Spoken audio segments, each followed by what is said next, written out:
ಜೀವನದಲ್ಲಿ ಏಳ್ಗೆಯನ್ನು ಅಥವಾ ಸಮೃದ್ಧಿಯನ್ನು ಅಭಿವೃದ್ಧಿಯನ್ನು ಬಯಸುವಂತಹ ಮನುಷ್ಯ ಈ ಆರು ದೋಷಗಳಿಂದ ಮುಕ್ತನಾಗಬೇಕಾಗ್ತದೆ. ಸಂಸ್ಕೃತದಲ್ಲಿ ಸುಭಾಷಿತರ ಸಹ ಎಂಬ ಪುಸ್ತಕದಲ್ಲಿ ಮನುಷ್ಯನಲ್ಲಿ ಇರುವಂತಹ 6 ದೋಷಗಳಿಂದ ವಿಮುಕ್ತಗೊಂಡರೆ ಅವನಿಗೆ ಏಳ್ಗೆ ಸಿಗುತ್ತದೆ ಎಂಬುವಂತಹ ವಿಚಾರವನ್ನು ಈ ಪುಸ್ತಕದಲ್ಲಿ ತಿಳಿಸಲಾಗಿದೆ. ಯಾವುದು ಆ 6 ದೋಷಗಳು ಎಂದು ತಿಳಿಯೋಣ. ಸುಭಾಷಿತರ ಸಹ ಷಡ್ ದೋಷಾ ಪುರುಷೇಣೇಹ ಹಾತವ್ಯಭೂತಿಮಿಚ್ಚತ ನಿದ್ರತಂದ್ರಾಭಯಂ ಕ್ರೋಧ ಆಲಸ್ಯಂ ದೀರ್ಘಸೂತ್ರಥ.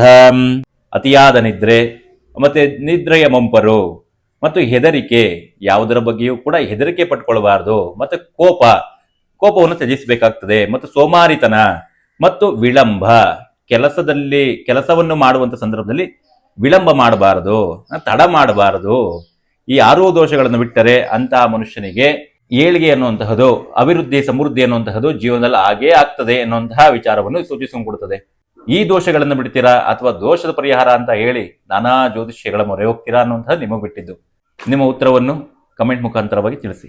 ರಾಮ ಪ್ರತಿಯೊಬ್ಬರಿಗೆ ಒಳಿತು ಮಾಡಲಿ. ಜೈ ಶ್ರೀ ಸೀತಾರಾಮಾಂಜನೇಯ.